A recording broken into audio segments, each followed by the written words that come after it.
Hello YouTube family, বং ikigai চ্যানেলে তোমাদের সবাইকে স্বাগত জানাই। আমি অঙ্কিতা আবারও চলে এসেছি বং ইকিগাই চ্যানেলে নতুন একটি অডিও স্টোরি নিয়ে। আজকের অডিও স্টোরিতে তোমরা শুনতে চলেছো বিভূতিভূষণ বন্দ্যোপাধ্যায়ের লেখা বাংলা রোমাঞ্চকর উপন্যাস চাঁদের পাহাড়ে পঞ্চম বা শেষ পর্ব। চতুর্থ পর্বে তোমরা শুনেছিলে রোডেশিয়ার ভীষণ অরণ্যানীর মধ্যে ওলটনীয় লিঙ্গাই বা অগ্নিদেবের শয্যা আগ্নেয়গিরির ভয়ঙ্কর অগ্নুৎপাত চাক্ষুষ করবার পর শঙ্কর এবং তার সঙ্গী দুর্দান্ত সাহসী পর্তুগিজ অ্যালভারেজ আরো এগিয়ে চলে, কিন্তু তাদের পথে বাধা হয়ে দাঁড়ায় এই অরণ্যানীর বীভৎস বিভীষিকা জন্তু বুনিপ। বুনিপের আক্রমণে অ্যালভারেজ প্রাণ হারায়। শঙ্কর এখন একা। বন্ধুকে বাঁচানোর সে চেষ্টা করলেও সেই সুরক্ষা সে করে উঠতে পারে না। সেই রাত্রে অবিরাম বৃষ্টি শুরু হয়।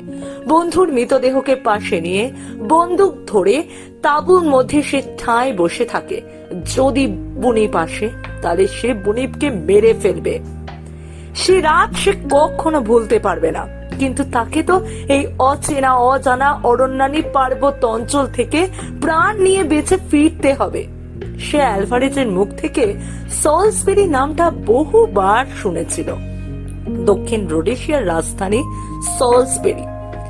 হঠাৎই এই সলসবেরি যাওয়ার পথে এক বিশাল গুহার গোলকধারায় আটকে পড়ে সে, কিন্তু তার কপালের জোরে সে যাত্রায় গুহা থেকে কোনো রকমে বেরিয়ে আসতে পারে। কিন্তু এবার তো মহাবিপদ। সলসবেরি পৌঁছানোর আগে তার সামনেই 175 মাইল অতি ভীষণ জনমানবহীন জলহীন পথহীন গালাহারি মরুভূমি। বেঁচে ফিরতে গেলে তাকে এই মরুভূমিতে একা সঙ্গীহীন অবস্থায় অতিক্রম করতেই হবে। সবে সূর্য অস্ত গেছে। দূরে গ্রানাইটের ছোট্ট ঢিপি অনেকগুলোই চোখে পড়ছে তার। এই ঢিপিগুলোকে কুবজে বা ক্ষুদ্র পাহাড় বলা হয় রোডেশিয়ার। এর মধ্যে একটা গুহাও আছে। রাত্রে তীব্র শীতের হাত থেকে বাঁচতে শঙ্কর এই ক্ষুদ্র পাহাড়ের গুহায় আশ্রয় নেয়। এখানেই নতুন এক মারাত্মক অভিজ্ঞতার শিকার হয় শঙ্কর। শুরু হচ্ছে বিভূতিভূষণ বন্দ্যোপাধ্যায় লেখা বাংলা রোমাঞ্চকর উপন্যাস চাঁদের পাহাড়ের পঞ্চম বা শেষ পর্ব। গুহার মধ্যে ঢুকে শঙ্কর টর্চ জ্বেলে দেখলে গুহাটা ছোট, বেশ একটা ছোটখাটো ঘরের মতো। মেঝেটাতে অসংখ্য ছোট ছোট পাথর ছড়ানো। গুহার এক কোণে শঙ্করের চোখ পড়তে সে তো অবাক হয়ে রইল। একটা ছোট্ট কাঠের পিঁপে। এখানে কি করে এলো কাঠের পিঁপে? দুপা এগিয়ে সে চমকে উঠল। গুহা দেয়ালের ধার ঘেঁষে শায়িত অবস্থায় একটা সাদা নরকঙ্কাল, তার মুন্ডুটা দেয়ালের দিকে ফেরানো। কঙ্কালের আশেপাশে কালো কালো থলে ছেঁড়ার মতো জিনিস, বোধ হয় সেগুলো পশমের কোটের অংশ। দুখানা বুট জুতো কঙ্কালের পায়ে তখনও লাগানো। এক পাশে একটা মরচে পড়া বন্দুক। পিপেটার পাশে একটা ছিপি আটা বোতল। বোতলের মধ্যে একখানা কাগজ। ছিপিটা খুলে কাগজখানা বার করে দেখলে তাতে ইংরাজিতে কি লেখা আছে। পিপেটাতে কি আছে দেখবার জন্য যেমনই সে সেটা নাড়তে গিয়েছে, অমনি পিপের নিচ থেকে একটা ফুসফুস শব্দ শুনে ওর শরীরের রক্ত ঠান্ডা হয়ে গেল। নিমেষের মধ্যে একটা প্রকাণ্ড সাপ মাটি থেকে হাত 3 উঁচু হয়ে ঠেলে উঠল। বোধ হয় ছোবল মারবার আগে সাপটা 1 সেকেন্ড দেরি করেছিল। সেই 1 সেকেন্ড দেরি করার জন্য শঙ্করের প্রাণ রক্ষা হলো। পর মুহূর্তে শঙ্করের .45 অটোমেটিক কোল্ট গর্জন করে উঠল। সঙ্গে সঙ্গে অত বড় ভীষণ বিষধর স্যান্ড ভাইপারের মাথাটা ছিন্ন ভিন্ন হয়ে রক্ত মাংস খানিকটা পিপের গায়ে, খানিকটা পাথরের দেয়ালে ছিটকে লাগলো। অ্যালভারেজ ওকে শিখিয়েছিল পথে সর্বদা হাতিয়ার তৈরি করে রাখতে। এই উপদেশ কতবার তার প্রাণ বাঁচিয়েছে। অদ্ভুত পরিত্রাণ সব দিক থেকে। পিঁপেটা পরীক্ষা করতে গিয়ে দেখা গেল সেটাতে অল্প একটু জল তখনও আছে। খুব কালো শিউ গোলার মতো রং বটে, তবুও জল। ছোট্ট পিঁপেটা উঁচু করে ধরে পিঁপের ছিপি খুলে ঢক ঢক করে শঙ্কর সেই দুর্গন্ধ কালো কালির মতো জল আকণ্ঠ পান করলে। তারপর সে টর্চের আলোতে সবটা পরীক্ষা করলো। পুরো 5 হাত লম্বা সাপটা, মোটাও বেশ।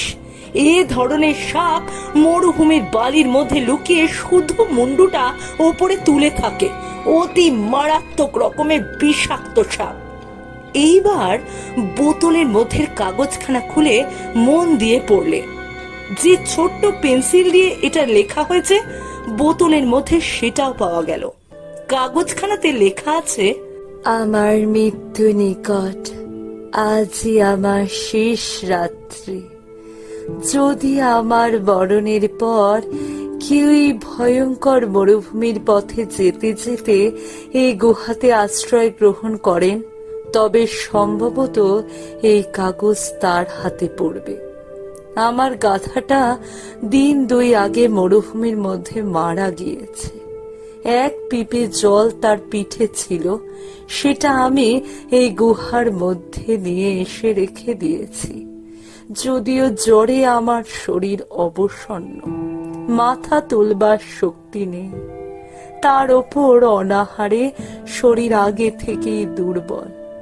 আমার বয়স 26 বছর। আমার নাম আত্তিলিও গাত্তি। ফ্লোরেন্সের গাত্তি বংশে আমার জন্ম।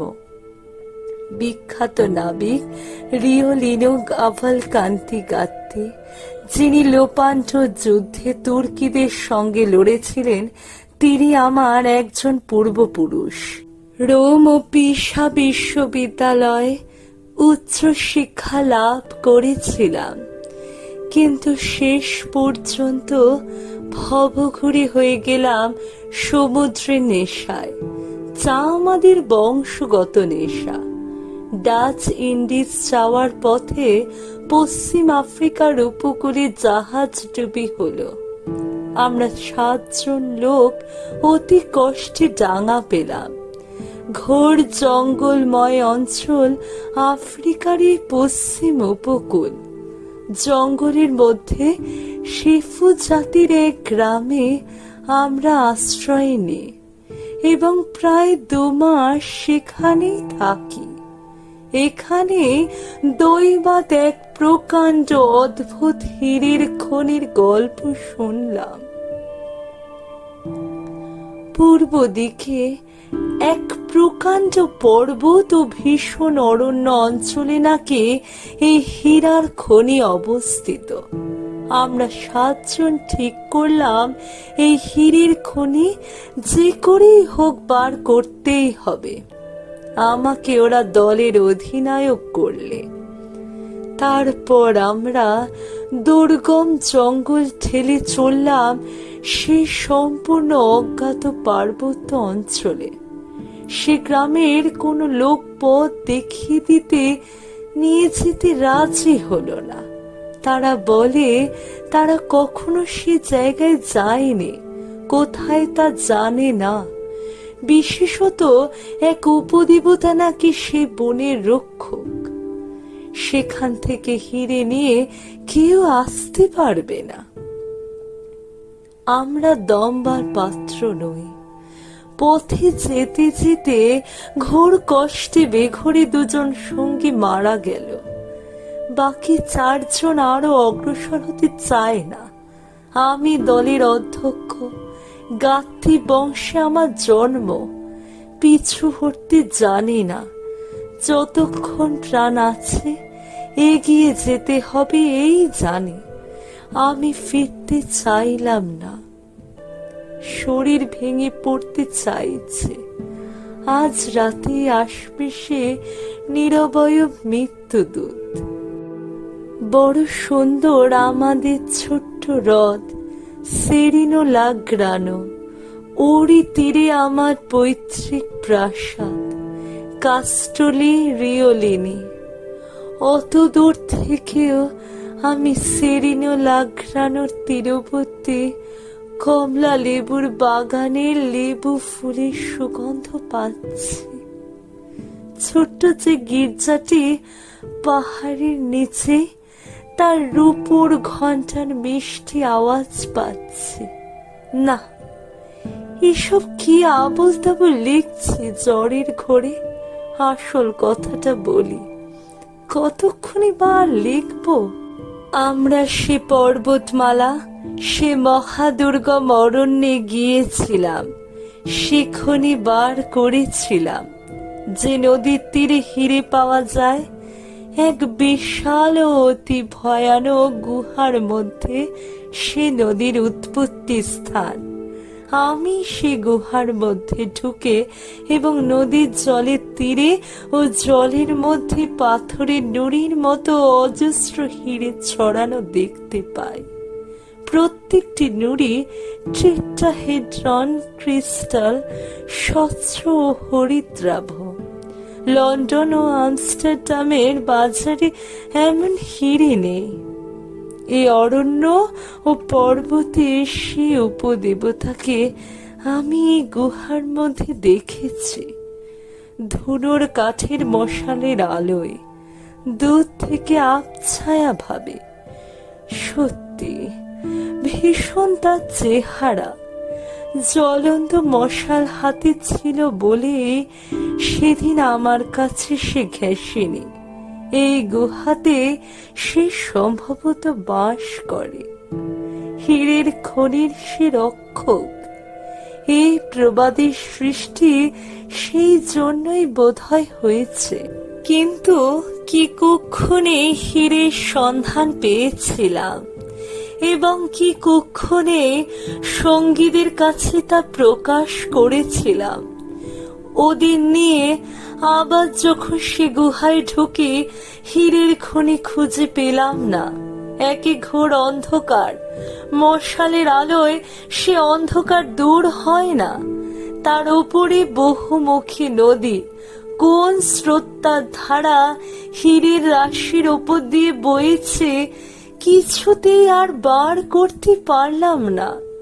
আমার সঙ্গীরা বড় জাহাজের খালাসি, ভাবলে ওদের ফাঁকি দিলাম বুঝি। আমি একা নেব বুঝি, এই আমার মতলব। ওরা কি ষড়যন্ত্র আঁটলে জানি নে। পরদিন সন্ধেবেলা 4 জনে মিলে অতর্কিতে ছুরি খুলে আমায় আক্রমণ করলে। কিন্তু তারা জানতো না আমাকে, আত্মীয় গাত্তিকে। আমার ধমনীতে উষ্ণ রক্ত বইছে আমার পূর্বপুরুষ রিওলিনি কাভালকান্তি গাত্তির, যিনি লোপান্টুর যুদ্ধে ওরকম বহু বর্বরকে নরকে পাঠিয়েছিলেন। সান্টা কাটালিনার সামরিক বিদ্যালয়ে যখন আমি ছাত্র, আমাদের অঞ্চলের শ্রেষ্ঠ ফেন্সার এন্টোনিও ড্রিফুসকে ছোড়া ডুয়েলে জখম করি। আমার ছোড়ার আঘাতে ওরা 2 জন মরে গেল। 2 জন সাংঘাতিক ঘায়েল হলো। নিজেও আমি চোট পেলাম ওদের হাতে। আহত বদমাইশ দুটো সে রাত্রি ভবলীলা শেষ করলো। ভেবে দেখলাম এখন এই গুহার গোলক ধাঁধার ভেতর থেকে খনি খুঁজে হয়তো বার করতে পারবো না। তাছাড়া আমি সাংঘাতিক আহত। আমায় সভ্য জগতে পৌঁছাতে হবে।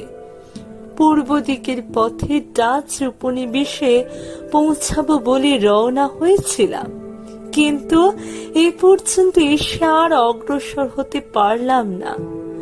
ওরা তলপিটি ছুরি মেরেছে। সেই ক্ষত স্থান বিষিয়ে উঠল, সেই সঙ্গে জ্বর। মানুষের কি লোভ তাই ভাবে, কেন ওরা আমাকে মারলে? ওরা আমার সঙ্গী।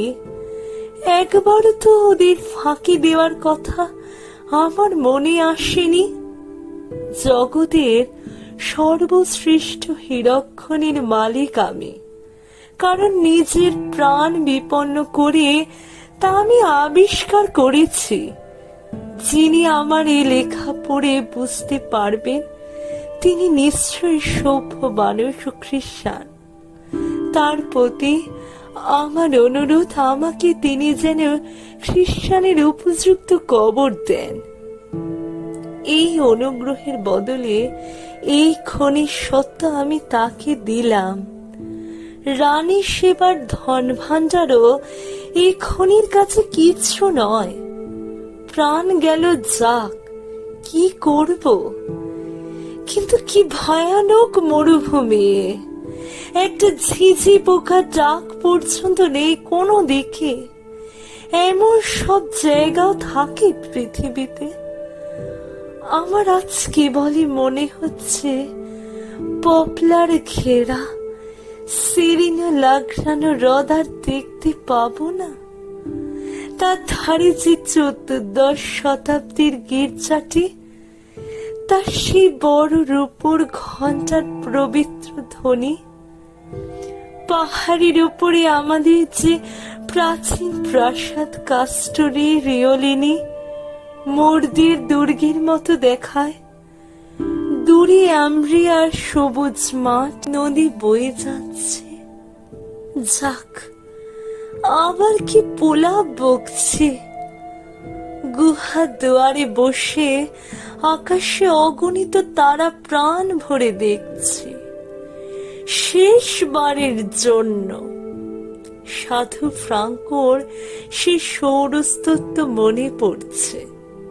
স্তুত হন প্রভু মোর পবন সঞ্চার তরে, স্থির বায়ু তরে, ভগিনী মেদিনী তরে, নীল মেঘ তরে, আকাশের তরে, তারকা সমূহ তরে, সুদিন কুদিন তরে, দেহের বরণ তরে।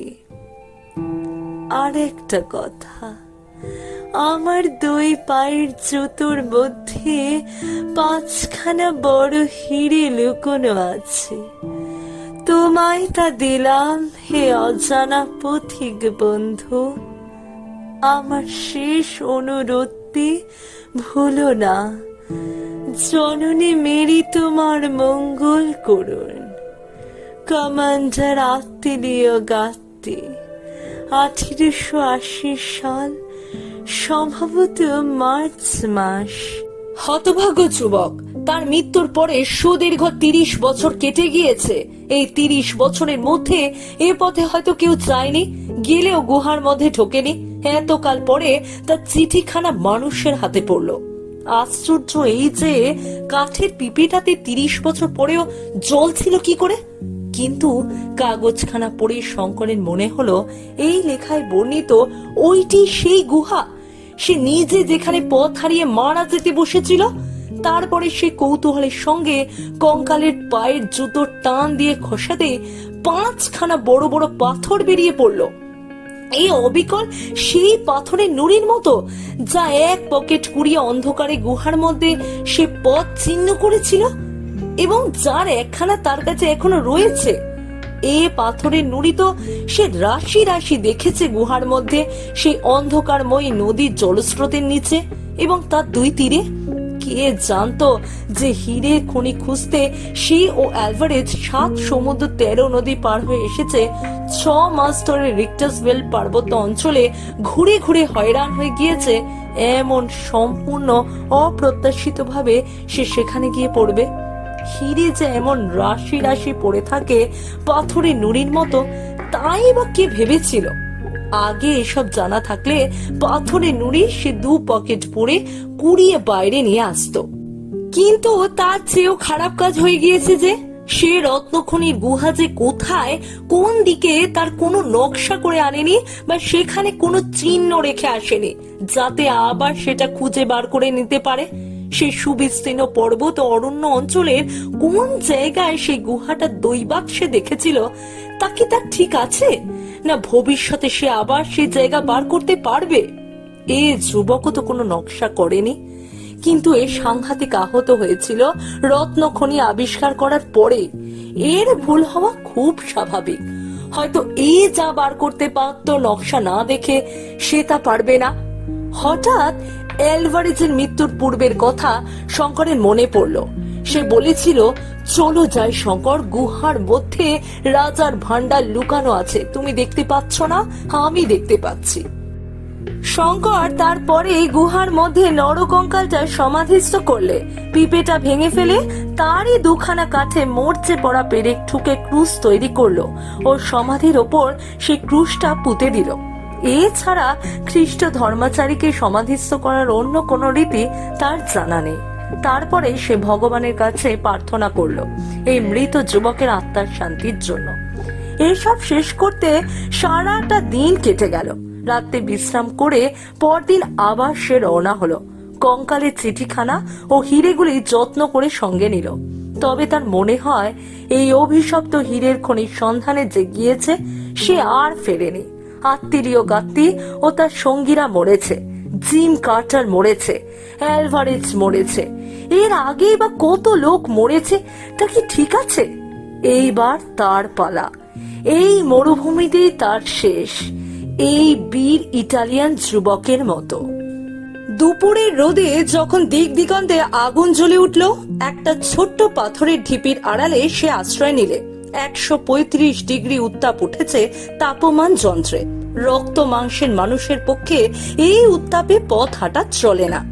যদি সে কোনো রকমে এই ভয়ানক মরুভূমির হাত এড়াতে পারত, তবে হয়তো জীবন্ত অবস্থায় মানুষের আবাসেও পৌঁছাতে পারত। সে ভয় করে শুধু এই মরুভূমি।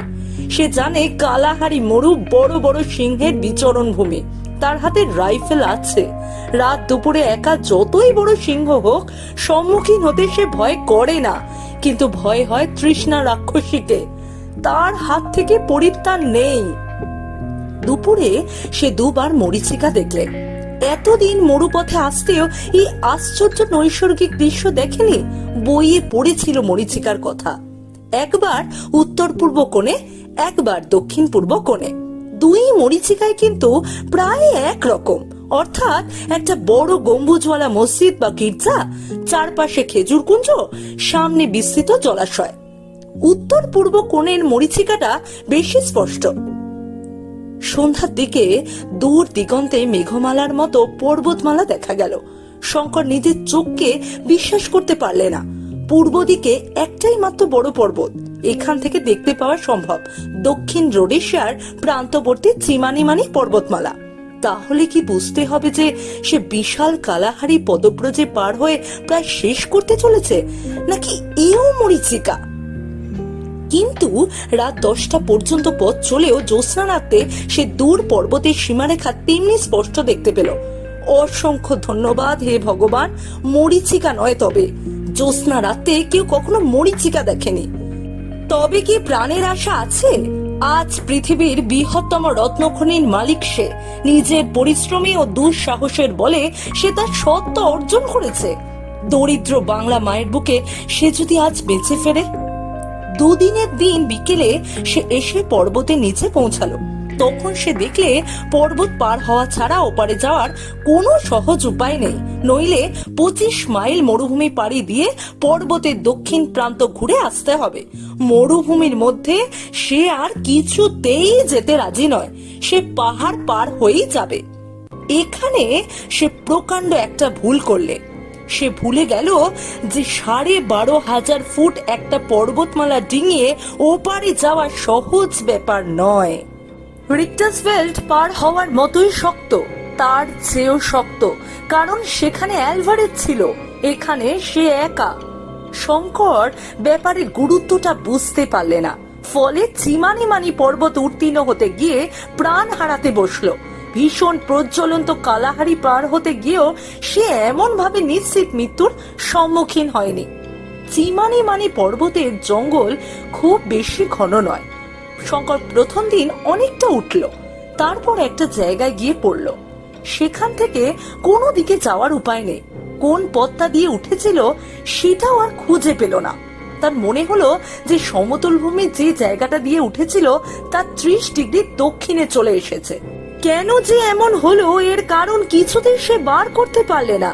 কোথা দিয়ে কোথায় চলে গেল, কখনো উঠছে কখনো নামছে, সূর্য দেখে দিক ঠিক করে নিচ্ছে, কিন্তু 7-8 মাইল পাহাড় উত্তীর্ণ হতে এতদিন লাগছে কেন? তৃতীয় দিনে আরেকটা নতুন বিপদ ঘটলো। তার আগের দিন একখানা আলগা পাথর গড়িয়ে তার পায়ে চোট লেগেছিল। তখন তত কিছু হয়নি। পরদিন সকালে আর সে শয্যা ছেড়ে উঠতেই পারে না। হাঁটু ফুলেছে, বেদনাও খুব। দুর্গম পথে নামা ওঠা করা এই অবস্থায় অসম্ভব। পাহাড়ের একটা ঝর্ণা থেকে উঠবার সময় জল সংগ্রহ করে এনেছিল, তাই একটু একটু করে খেয়ে চালাচ্ছে। পায়ের বেদনা কমে না যাওয়া পর্যন্ত তাকে এখানেই অপেক্ষা করতে হবে। বেশি দূর যাওয়া চলবে না। সামান্য একটু আধটু চলাফেরা করতেই হবে খাদ্য ও জলের চেষ্টায়।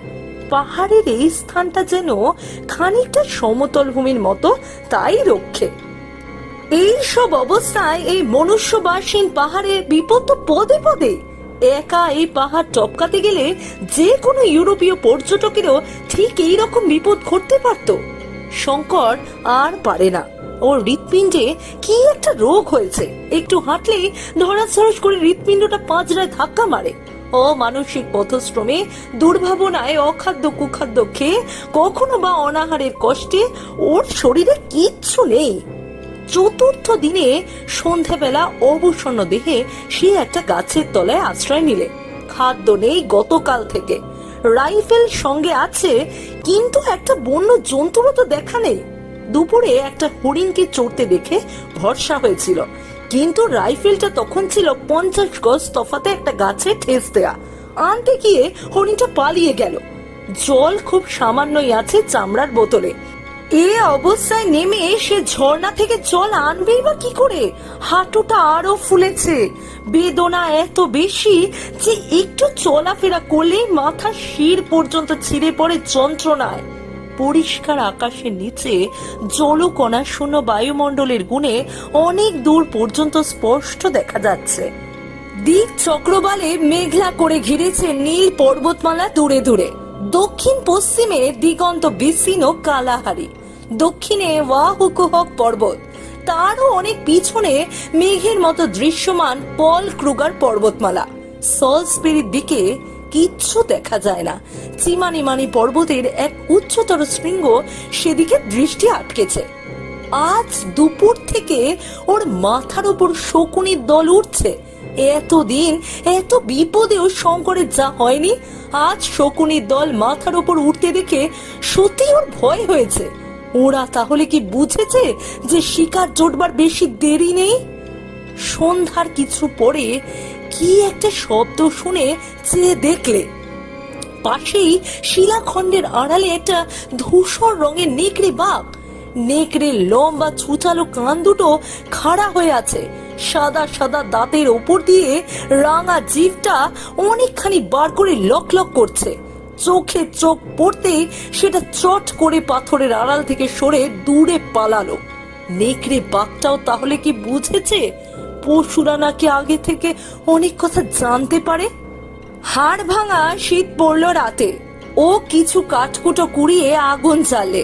অগ্নিকুণ্ডের আলো যত দূর পড়ছে তার বাইরে ঘন অন্ধকার। কি একটা জন্তু এসে অগ্নিকুণ্ড থেকে কিছু দূরে অন্ধকারে দেহ মিশিয়ে চুপ করে বসলো। কোয়োট, বন্য কুকুর জাতীয় জন্তু। ক্রমে আর একটা, আর দুটো, আর তিনটে। রাত বাড়বার সঙ্গে সঙ্গে 10-15টা এসে জমা হলো। অন্ধকারে তার চারধার ঘিরে নিঃশব্দে অসীম ধৈর্যের সঙ্গে যেন কিসের প্রতীক্ষা করছে। কি সব অমঙ্গলজনক দৃশ্য! ভয়ে ওর গায়ের রক্ত হিম হয়ে গেল। সত্যি কি এতদিনে তার মৃত্যু ঘনিয়ে এসেছে? সেও পারল না রিক্টাস বেল্ট থেকে হিরে নিয়ে পালিয়ে যেতে। ওহ, আজ কত টাকার মালিক সে! হীরের খনি বাদ যাক, তার সঙ্গে যে দুখানা হিরে রয়েছে তার দাম অন্তত 2-3 লক্ষ টাকা নিশ্চয়ই হবে। তার গরিব গ্রামে গরিব বাপ মায়ের বাড়ি যদি সে এই টাকা নিয়ে গিয়ে উঠতে পারত, কত গরিবের চোখের জল মুছিয়ে দিতে পারত। গ্রামের কত দরিদ্র কুমারীকে বিবাহের যৌতুক দিয়ে ভালো পাত্রে বিবাহ দিত। কত সহায়কহীন বৃদ্ধ বৃদ্ধার শেষ দিন কটা নিশ্চিন্ত করে তুলতে পারত। কিন্তু যা হওয়ার নয়, কি হবে সেসব ভেবে? তার চেয়ে এই অপূর্ব রাত্রির নক্ষত্রলোকিত আকাশের শোভা, এই বিশাল পর্বত ও মরুভূমির নিস্তব্ধ গম্ভীর রূপ, মৃত্যুর আগে সেও চোখ ভরে দেখতে চায় সেই ইটালিয়ান যুবক গাত্তির মতো। ওরা যে অদৃষ্টের এক অদৃশ্য তারে গাথা সবাই, আত্মীয় গাত্তি ও তার সঙ্গীরা, জিম কার্টার, অ্যালভারেজ, শঙ্কর। রাত গভীর হয়েছে, কি ভীষণ শীত। একবার সে চেয়ে দেখলে কোয়োটগুলো এরই মধ্যে কখন আরো কাছে সরে এসেছে। অন্ধকারের মধ্যে আলো পড়ে তাদের চোখগুলো জ্বলছে। শঙ্কর একখানা জ্বলন্ত কাঠ ছুঁড়ে মারতে ওরা সব দূরে সরে গেল। কিন্তু কি নিঃশব্দ ওদের গতিবিধি, আর কি অসীম ওদের ধৈর্য। শঙ্করের মনে হলো ওরা জানে শিকার ওদের হাতের মুঠোয়, হাত ছাড়া হওয়ার কোনো উপায় নেই। ইতিমধ্যে সন্ধ্যাবেলায় সেই ধূসর নেকড়ে বাঘটা দুবার এসে অন্ধকারে কোয়োটদের পেছনে বসে দেখে গিয়েছে। একটু ঘুমোতে ভরসা হলো না ওর। কি জানি কোয়োট আর নেকড়ের দল হয়তো তাহলে জীবন্তই তাকে ছিঁড়ে খাবে মৃত মনে করে। অবসন্ন ক্লান্ত দেহে জেগেই বসে থাকতে হবে তাকে। ঘুমে চোখ ঢুলে আসলেও উপায় নেই। মাঝে মাঝে কোয়োটগুলো এগিয়ে এসে বসে, ও জ্বলন্ত কাঠ ছুঁড়ে মারতেই সরে যায়। দু একটা হায়নাও এসে ওদের দলে যোগ দিলে হায়নাদের চোখগুলো অন্ধকারে কি ভীষণ জ্বলে। কি ভয়ানক অবস্থাতে পড়েছে। জনবিরল বর্বর দেশের জনশূন্য পর্বতে ৩৫০০ ফুট ওপরে সে চলৎ শক্তিহীন অবস্থায় বসে। গভীর রাত, ঘোর অন্ধকার, সামান্য আগুন জ্বলছে মাথার ওপর। জলকণা শূন্য স্তব্ধ বায়ুমণ্ডলের গুণে আকাশের অগণ্য তারা জ্বলজ্বল করছে যেন ইলেকট্রিক আলোর মতো। নিচে তার চারিধার ঘিরে অন্ধকারে মাংস লোলুপ নীরব নেকড়ে কোয়োট হায়নার দল। কিন্তু সঙ্গে সঙ্গে তার এটাও মনে হলো বাংলার পাড়া গায়ে ম্যালেরিয়ায় ঢুকে তো সে মরছে না। এ মৃত্যু বীরের মৃত্যু। পদব্রজে কালাহারি মরুভূমি পার হয়েছে সে একা। মরে গিয়ে চিমানি পর্বতের শিলায় নাম খুদে রেখে যাবে। সে একজন বিশিষ্ট ভ্রমণকারী ও আবিষ্কারক। অত বড় হীরের খনি সেই তো খুঁজে বার করেছে। অ্যালভারেজ মারা যাওয়ার পরে সেই বিশাল অরণ্য ও পর্বত অঞ্চলের গোলক ধাঁধা থেকে সে তো একাই বার হতে পেরেছে, এসেছে এত দূর।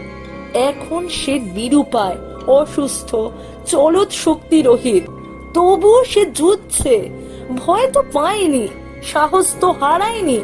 কাপুরুষ ভীরু নয় তো সে। জীবন মৃত্যু তো অদৃষ্টের খেলা, না বাঁচলে তার দোষ কি? দীর্ঘ রাত্রি কেটে গিয়ে পূব দিকে ফর্সা হলো। সঙ্গে সঙ্গে বন্য জন্তুর দল কোথায় পালালো। বেলা বাড়ছে, আবার নির্মম সূর্য জ্বালিয়ে পুড়িয়ে দিতে শুরু করেছে দিক বিদিক। সঙ্গে সঙ্গে শকুনির দল কোথা থেকে এসে হাজির। কেউ মাথার ওপরে ঘুরছে, কেউ বা দূরে দূরে গাছের ডালে কি পাথরের ওপর বসেছে, খুব ধীর ভাবে প্রতীক্ষা করছে। ওরা যেন বলছে, কোথায় যাবে বাছাধন? যে কদিন লাফালাফি করবে করে নাও, আমরা বসি। এমন কিছু তাড়াতাড়ি নেই আমাদের। শঙ্করের খিদে নেই, খাওয়ার ইচ্ছেও নেই। তবুও সে গুলি করে একটা শকুনি মারলে। রৌদ্র ভীষণ চড়েছে, আগুন তাতা পাথরের গায়ে পা রাখা যায় না।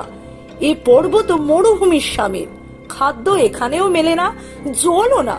সে মরা শকুনিটা নিয়ে আগুন জেলে ঝয়ের সাথে বসলো। এর আগে মরুভূমির মধ্যেও সে শকুনির মাংস খেয়েছে। এরাই এখন প্রাণ ধারণের একমাত্র উপায়। আজ ও খাচ্ছে ওদের, কাল ওরা খাবে ওকে। শকুনিগুলো এসে আবার মাথার উপর জুটেছে। তার নিজের ছায়া পড়েছে পাথরের গায়ে। সে নির্জন স্থানে শঙ্করের উদ্ভ্রান্ত মনের ছায়াটা যেন আর একজন সঙ্গী মনে হলো। বোধ হয় ওর মাথা খারাপ হয়ে আসছে, কারণ বেঘোর অবস্থায় ও কতবার নিজের ছায়ার সঙ্গে কথা বলতে লাগলো। কতবার পরক্ষণে সচেতন মুহূর্তে নিজের ভুল বুঝে নিজেকে সামলে নিলে। সে পাগল হয়ে যাচ্ছে নাকি? জ্বর হয়নি তো? তার মাথার মধ্যে ক্রমশ গোলমাল হয়ে যাচ্ছে সব। অ্যালভারেজ, হীরের খনি, পাহাড়, পাহাড়, বালি, সমুদ্র, আত্মিলীয় গাত্তি। কাল রাতে ঘুম হয়নি, আবার রাত আসছে, সে একটু ঘুমিয়ে নেবে। কিসের শব্দে ওর তঞ্জা ছুটে গেল। একটা অদ্ভুত ধরনের শব্দ আসছে কোন দিক থেকে। কোনো পরিচিত শব্দের মতো তো নয়।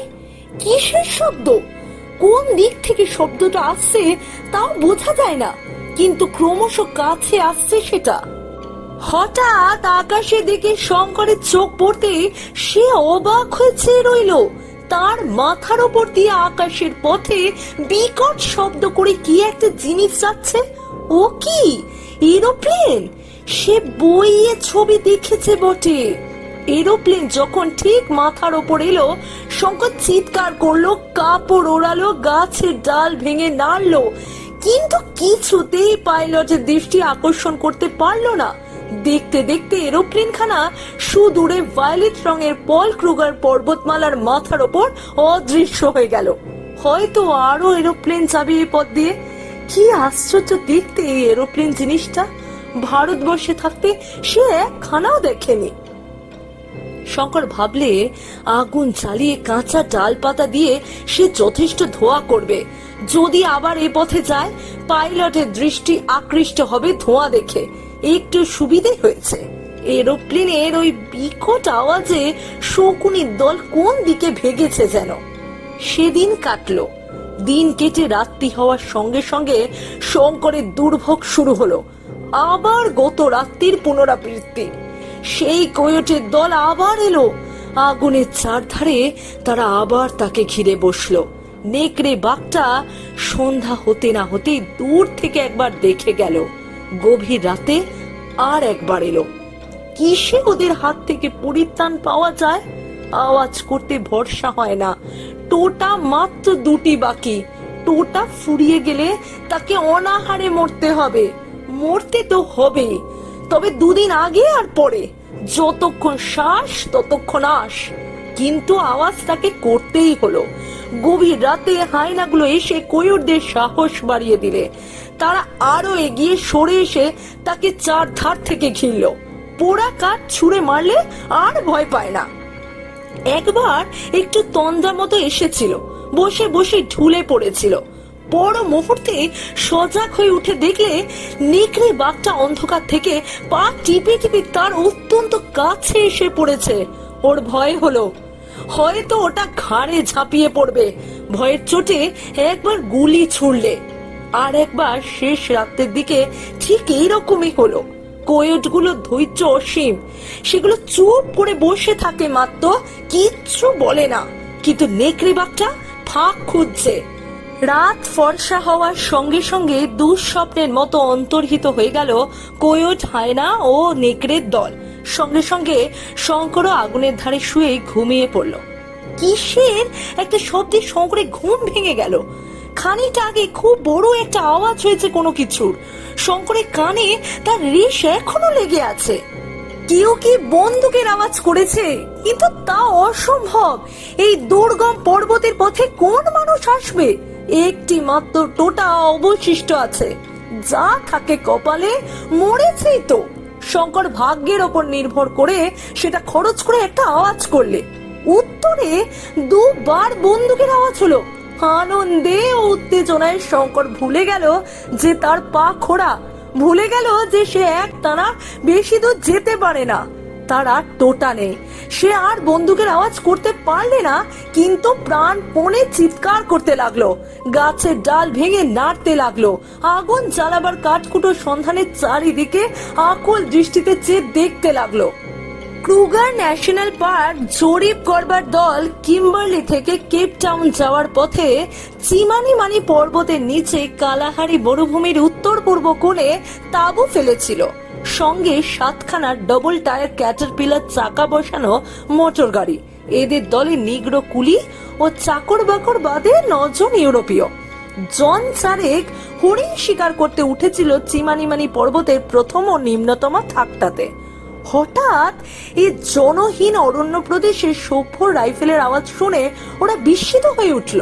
কিন্তু পুনরায় ওদের আওয়াজের প্রত্যুত্তর না পেয়ে ইতস্তত খুঁজতে বেরিয়ে দেখতে পেলে সামনের একটা অপেক্ষাকৃত উচ্চতর চূড়ো থেকে এক জীর্ণ কঙ্কালসার কোটরগত চক্ষু প্রেত মূর্তি উন্মাদের মতো হাত পা নেড়ে তাদের কি বোঝানোর চেষ্টা করছে।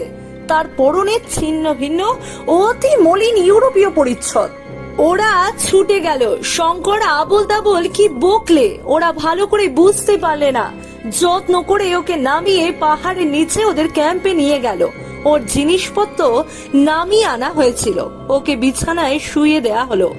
কিন্তু এই ধাক্কায় শঙ্করকে বেশ ভুগতে হলো। ক্রমাগত অনাহারে, কষ্টে, উদ্বেগে, অখাদ্য কুখাদ্য গ্রহণের ফলে তার শরীর খুব জখম হয়েছিল। সেই রাত্রে তার বেজায় জ্বর এলো। জ্বরে সে অঘোর অচৈতন্য হয়ে পড়ে রইল। কখন যে মোটর গাড়ি ওখান থেকে ছাড়লো, কখন যে তারা সলসবেরিতে পৌঁছলো, শঙ্করের কিছুই খেয়াল নেই। সেই অবস্থায় 15 দিন সে সলসবেরির হাসপাতালে কাটিয়ে দিলে। তারপর ক্রমশ সুস্থ হয়ে মাসখানেক পরে একদিন সকালে হাসপাতাল থেকে ছাড়া পেয়ে বাইরের রাজপথে এসে দাঁড়ালো। সলসবেরি, কত দিনের স্বপ্ন, আজ সে সত্যি একটা বড় ইউরোপীয় ধরনের শহরের ফুটপাতে দাঁড়িয়ে।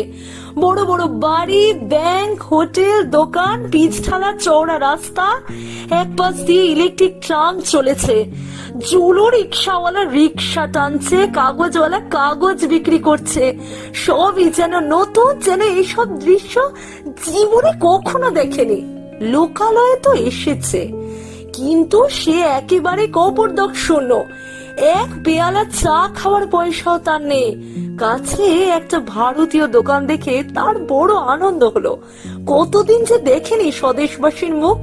দোকানদার মেমন মুসলমান, সাবান ও গন্ধদ্রব্যের পাইকারি বিক্রেতা। খুব বড় দোকান। শঙ্করকে দেখেই সে বুঝলো এ দুস্থ, বিপদগ্রস্ত। নিজে 2 টাকার সাহায্য করলে ও একজন বড় ভারতীয় সওদাগরের সঙ্গে দেখা করতে বলে দিলে। টাকা দুটি পকেটে নিয়ে শঙ্কর আবার পথে এসে দাঁড়ালো। আসবার সময় বলে এলো, অসীম ধন্যবাদ টাকা দুটির জন্য। আমি আপনার কাছে ধার নিলাম, আমার হাতে পয়সা এলে আপনাকে কিন্তু এ টাকা নিতেই হবে। সামনেই একটা ভারতীয় রেস্টুরেন্ট। সে ভালো কিছু খাওয়ার লোভ সংবরণ করতে পারলে না। কতদিন সভ্য খাদ্য মুখে দেয়নি। সেখানে ঢুকে 1 টাকার পুরি, কচুরি, হালুয়া, মাংসের চপ, কেক পেট ভরে খেলো। সেই সঙ্গে 2-3 পেয়ালা কফি। চায়ের টেবিলে একখানা পুরনো খবরের কাগজের দিকে তার নজর পড়লো। তাতে এক জায়গায় হেডলাইনে বড় বড় অক্ষরে লেখা আছে, ক্রুগার ন্যাশনাল পার্ক জরিপ করবার দল একজন ক্ষুধার্ত, তৃষ্ণার্ত, ক্লান্ত, অবসন্ন ভারতীয়কে মরুভূমিতে খুঁজে পেয়েছে। তারপর তার সমস্ত অভিজ্ঞতা ছাপা হয়েছে। শঙ্কর দেখলে তার একটা ফটো ছাপা হয়েছে কাগজে। তার মুখে একটা সম্পূর্ণ কাল্পনিক গল্পও দেয়া হয়েছে। এরকম গল্প সে কারো কাছে করেইনি। খবরের কাগজখানার নাম সলসবেরি ডেইলি ক্রনিকল। সে খবরের কাগজের অফিসে গিয়ে নিজের পরিচয় দিলে। তার চারপাশে ভিড় জমে গেল। ওকে খুঁজে বার করার জন্য রিপোর্টারের দল অনেক চেষ্টা করেছিল জানা গেল। সেখানে চিমানিমানি পর্বতে পা ভেঙে পড়ে থাকার গল্প বলে ও ফটো তুলতে দিয়ে শঙ্কর 50 টাকা পেল। তা থেকে সে আগে সহৃদয় মুসলমান দোকানদারে টাকা দুটি দিয়ে এলো। আগ্নেয়গিরিটার সম্বন্ধে সে কাগজে একটা প্রবন্ধ লিখলে। তাতে আগ্নেয়গিরিটার নামও করলে মাউন্ট অ্যালভারেজ। তবে মধ্য আফ্রিকার অরণ্যে লুকোনো একটা এত বড় আস্ত জীবন্ত আগ্নেয়গিরির এই গল্প কেউ বিশ্বাস করলে, কেউ করলে না। অবশ্যই রত্নের গুহার বাষ্প সে কাউকে জানতে দেয়নি। দিলে দলে দলে লোক ছুটবে ওর সন্ধানে। তারপরে একটা বইয়ের দোকানে গিয়ে সে এক রাশ ইংরেজি বই ও মাসিক পত্রিকা কিনলে। বই পড়েনি কত কাল। সন্ধ্যায় একটা সিনেমার ছবি দেখলে। কতকাল পরে রাতে হোটেলের ভালো বিছানায় ইলেকট্রিক আলোর তলায় শুয়ে বই পড়তে পড়তে সে মাঝে মাঝে জানলা দিয়ে নিচে প্রিন্স অ্যালবার্ট ভিক্টর স্ট্রিটের দিকে চেয়ে দেখছিল। ট্রাম যাচ্ছে নিচ দিয়ে, রিক্সা যাচ্ছে, ভারতীয় কফিখানায় ঠুন ঠুন করে ঘন্টা বাজছে, মাঝে মাঝে 2-4খানা মোটরও যাচ্ছে। এর সঙ্গে সঙ্গে মনে হলো আরেকটা ছবি, সামনে আগুনের কুণ্ড, কিছু দূরে বৃত্তাকারে ঘিরে বসে আছে কোয়োট ও হায়নার দল। ওদের পিছনে নেকড়েটা দুটো গোল গোল চোখ আগুনের ভাটার মতো জ্বলছে অন্ধকারের মধ্যে। কোনটা স্বপ্ন? চিমানি পর্বতের যাপিত সেই ভয়ঙ্কর রাত্রি, না আজকের এই রাত্রি? ইতিমধ্যে সলসবেরিতে সে একজন বিখ্যাত লোক হয়ে উঠেছে। রিপোর্টারের ভিড়ে তার হোটেলের হল সব সময় ভর্তি। খবরের কাগজের লোক আসে তার ভ্রমণ বৃত্তান্ত ছাপবার কন্ট্যাক্ট করতে, কেউ আসে ফটো নিতে। আত্তিলিও গাত্তির কথা সে ইটালিয়ান কনসাল জেনারেলকে জানালো। তার অফিসের পুরনো কাগজপত্র ঘেটে জানা গেল আত্তিলিও গাত্তি নামে একজন সম্ভ্রান্ত ইটালিয়ান যুবক 1879 সালের আগস্ট মাসে পর্তুগিজ পশ্চিম আফ্রিকার উপকূলে জাহাজ ডুবি হওয়ার পর নামে। তারপর যুবকটির আর কোনো পাত্তা পাওয়া যায়নি। তার আত্মীয় স্বজন ধনী ও সম্ভ্রান্ত লোক। 1890 থেকে 95 সাল পর্যন্ত তারা তাদের নিরুদ্দিষ্ট আত্মীয়ের সন্ধানের জন্য পূর্ব, পশ্চিম ও দক্ষিণ আফ্রিকার কনসুলেট অফিসকে জ্বালিয়ে খেয়েছিল। পুরস্কার ঘোষণাও করা হয়েছিল তার সন্ধানের জন্য। 1895 সাল থেকে তারা হাল ছেড়ে দিয়েছিল। পূর্বোক্ত মুসলমান দোকানদারটির সাহায্যে সে ব্ল্যাকমোন স্ট্রিটের বড় জহুরি রাইডাল ও মডস্পির দোকানে 4খানা পাথর 32,500 টাকায় বিক্রি করলো। বাকি দুখানার দর আরো বেশি উঠেছিল, কিন্তু শঙ্কর সে দুখানা পাথর তার মাকে দেখাবার জন্য দেশে নিয়ে যেতে চায়। এখন বিক্রি করার তার কোনো ইচ্ছাই নেই। নীল সমুদ্র, বোম্বেগামী জাহাজের ডেকে দাঁড়িয়ে পর্তুগিজ পূর্ব আফ্রিকার বেইরা বন্দরের নারিকেল বন শ্যাম তৃণভূমিকে মিলিয়ে যেতে দেখতে দেখতে শঙ্কর ভাবছিল তার জীবনের এই অ্যাডভেঞ্চারের কথা। এই তো জীবন, এইভাবেই তো জীবনকে ভোগ করতে চেয়েছিল সে। মানুষের আয়ু মানুষের জীবনের ভুল মাপকাঠি। 10 বছরের জীবন উপভোগ করেছে সে এই 1.5 বছরে। আজ সে শুধু একজন ভবঘুরে পথিক নয়, একটা জীবন্ত আগ্নেয়গিরি সহ আবিষ্কারক। মাউন্ট অ্যালভারেজকে সে জগতে প্রসিদ্ধ করবে। দূরে ভারত মহাসমুদ্রের পারে জননী জন্মভূমি পূর্ণভূমি ভারতবর্ষের জন্য এখন মন তার চঞ্চল হয়ে উঠেছে। তার মন উৎসুক হয়ে আছে কবে দূর থেকে বোম্বাইয়ের রাজাবাই টাওয়ারের উঁচু চূড়োটার মাতৃভূমির উপকূলের সান্নিধ্য ঘোষণা করবে। তারপর বাউল কীর্তন গান মুখরিত বাংলাদেশের প্রান্তে তাদের শ্যামল গ্রামটি। সামনে আসছে বসন্তকাল। পল্লী পথে যখন একদিন সজনে ফুলের দল পথ বিছিয়ে পড়ে থাকবে, বউ কথাকর ডাকবে ওদের বড় বকুল গাছটায়, নদীর ঘাটে গিয়ে লাগবে ওর ডিঙি। বিদায় অ্যালভারেজ বন্ধু, স্বদেশে ফিরে যাওয়ার এই আনন্দের মুহূর্তে তোমার কথাই মনে হচ্ছে আজ। তুমি সেই দলের মানুষ, সারা আকাশ যাদের ঘরের ছাদ, সারা পৃথিবী যাদের পায়ে চলার পথ। আশীর্বাদ করো তোমার মহারণ্যের নির্জন সমাধি থেকে, যেন তোমার মতো হতে পারি জীবনে। অমন সুখ দুঃখে নিস্পৃহ, অমনি নির্ভীক। বিদায় বন্ধু আত্তিলিও গাত্তি, অনেক জন্মের বন্ধু ছিলে তুমি। তোমরা সবাই মিলে শিখিয়েছো চীন দেশে সেই প্রাচীন ছড়াটি কত সত্য। ছাদের আলস্যে দিব্যি চৌরস একখানা টালি হয়ে অনর অবস্থায় সুখে স্বচ্ছন্দে থাকার চেয়ে স্ফটিক পাথর হয়ে ভেঙে যাওয়া অনেক ভালো, অনেক ভালো, অনেক ভালো। আবার তাকে আফ্রিকায় ফিরতে হবে। এখন জন্মভূমির টান বড় টান। জন্মভূমির কোলে এখন সে কিছুদিন কাটাবে। তারপর দেশে সে কোম্পানি গঠন করবার চেষ্টা করবে।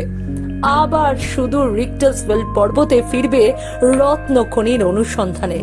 সে খুঁজে বার করবেই। শেষ হলো বিখ্যাত সাহিত্যিক বিভূতিভূষণ বন্দ্যোপাধ্যায় লেখা বাংলা রোমাঞ্চকর উপন্যাস চাঁদের পাহাড়ের 5ম বা শেষ পর্ব।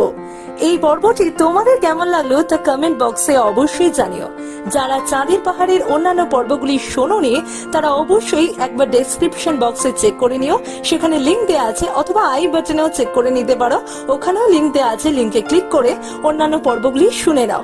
আরো অনেক নতুন অডিও স্টোরি শুনতে হলে অবশ্যই আমার চ্যানেল বং ইকিগাইকে সাবস্ক্রাইব করে বেল আইকনে প্রেস করে অলে ক্লিক করে দিও। আমাকে উৎসাহ দিতে লাইক, কমেন্ট, শেয়ার করো। এতদিন ধরে চাঁদের পাহাড়ের অডিও স্টোরির পর্বগুলি ধৈর্য ধরে শোনার জন্য তোমাদের অসংখ্য ধন্যবাদ।